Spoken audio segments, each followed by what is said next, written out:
In modern history, we are accustomed to thinking of wars in terms of physical enemies, hostile nations, dangerous ideologies, or even biological threats like pandemics. But what if humanity's greatest enemy isn't something tangible, something we can fight with weapons or vaccines? What if the most dangerous threat to our survival is a collective mental illness that spreads silently poisoning the minds of entire societies? Today we are diving into a fascinating and unsettling concept, collective psychosis, and how it can slowly take hold of a society like a mental contagion that distorts the collective psyche and leads entire cultures down destructive paths. We'll examine this phenomenon through the lenses of two profound thinkers. Carl Jung, one of the most influential psychologists of the 20th century, and the Native American concept of Wétiko, explored extensively by author and therapist Paul Levy. Together, these frameworks help us understand how a society can slowly, almost imperceptibly, lose its grip on reality and fall into cycles of self-destructive behavior. Understanding this issue isn't just about academic interest, it's urgent. We are living in a time when the forces of collective psychosis and Wétiko are present in subtle but powerful ways. And if we don't understand them, we risk being trapped in a cycle that repeats the mistakes of the past.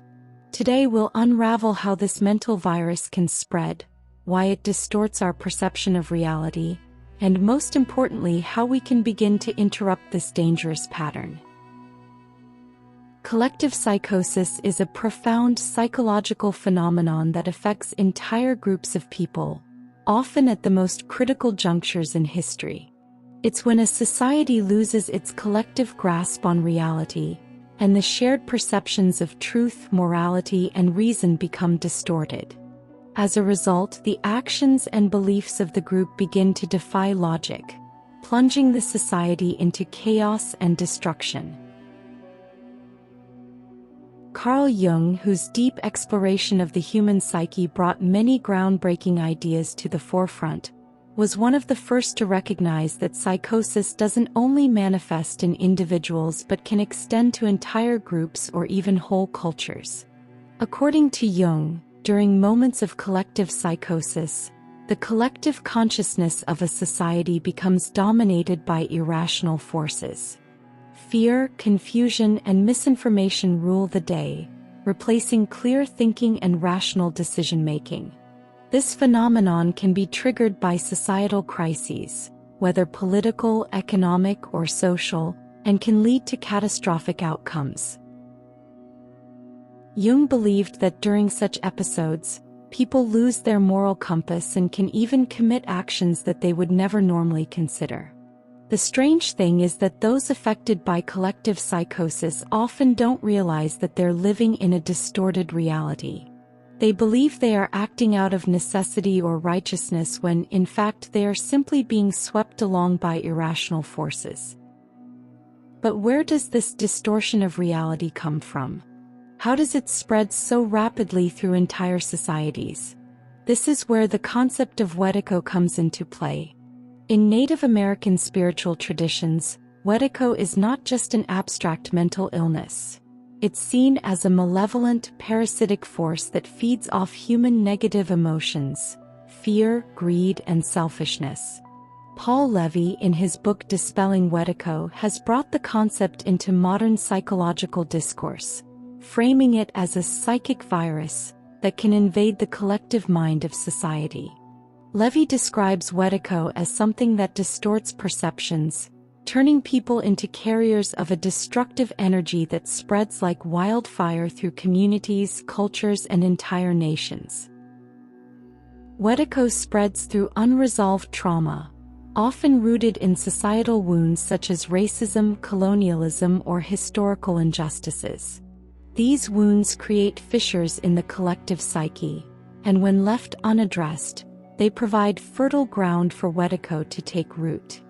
Once it does, the distortion of reality begins and the society falls into cycles of destructive behavior, often without ever recognizing the true source of the problem. Native American cultures have long understood this concept. The Wétiko virus is more than just a modern psychological phenomenon. It's a part of ancient wisdom that teaches how societies, when disconnected from their spiritual roots and community values, can become vulnerable to this form of mental illness. Jung, too, warned that when we neglect our inner nature, when we refuse to confront the parts of ourselves that are hidden in the unconscious, what he referred to as the shadow, we create the perfect conditions for collective psychosis to take hold.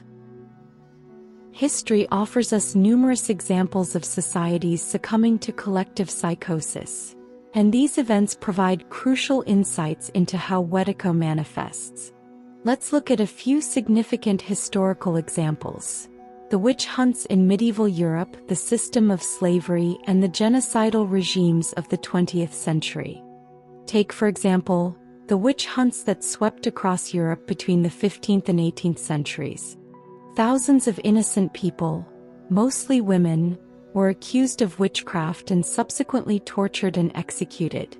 While superstition and ignorance certainly played a role, there was something deeper at play, something akin to a collective psychosis.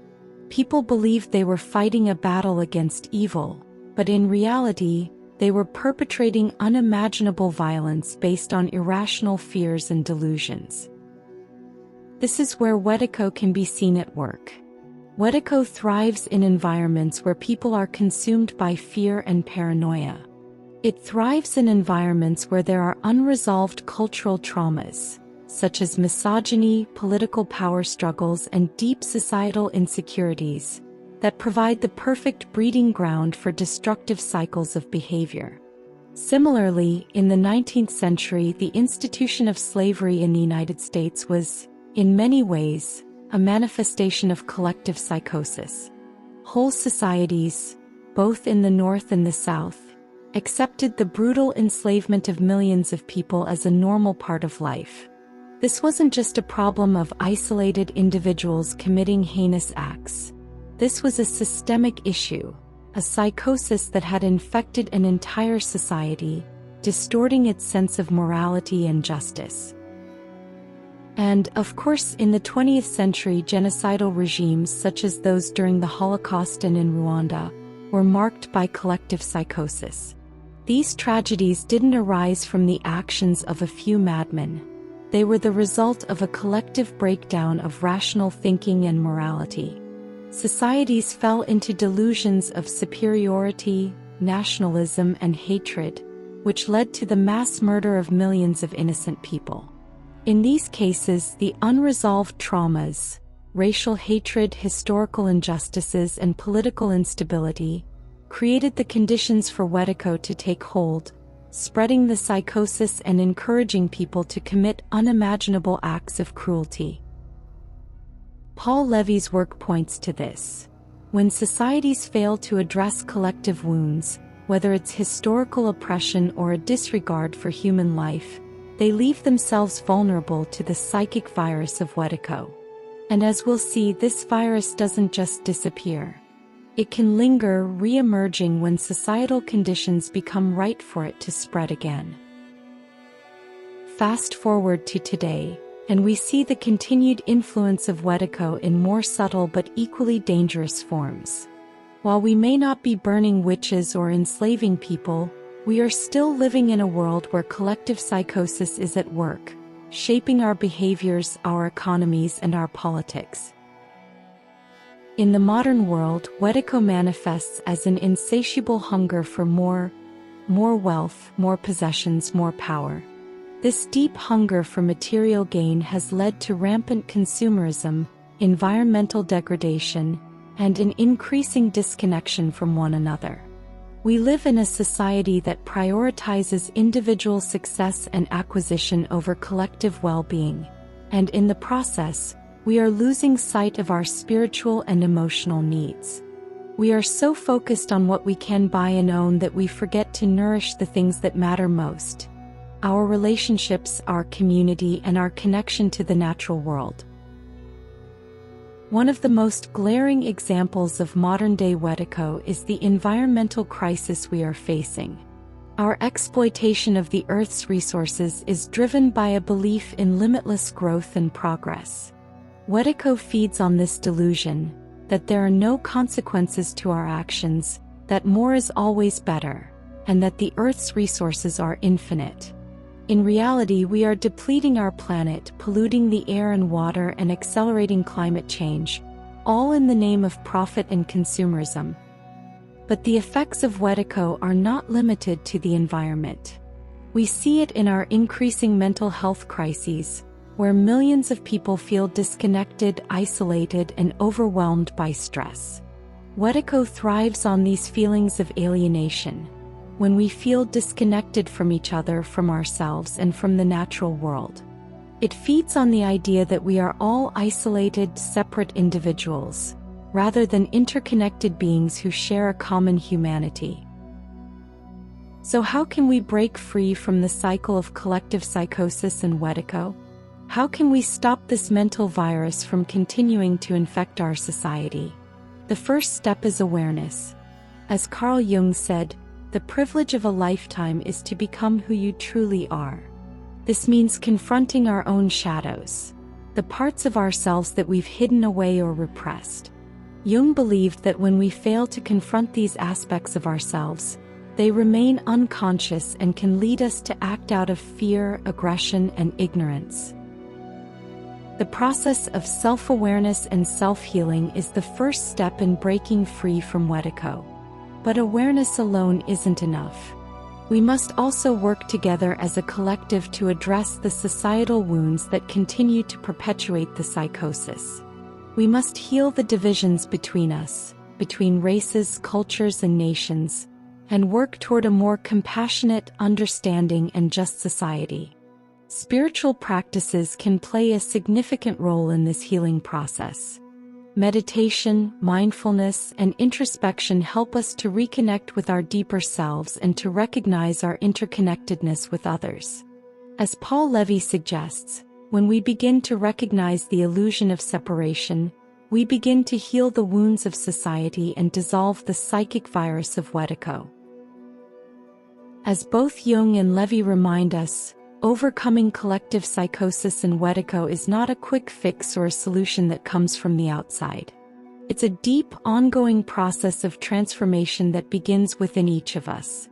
By confronting our own shadows, addressing our collective wounds, and practicing empathy, we can begin to heal both ourselves and the world around us.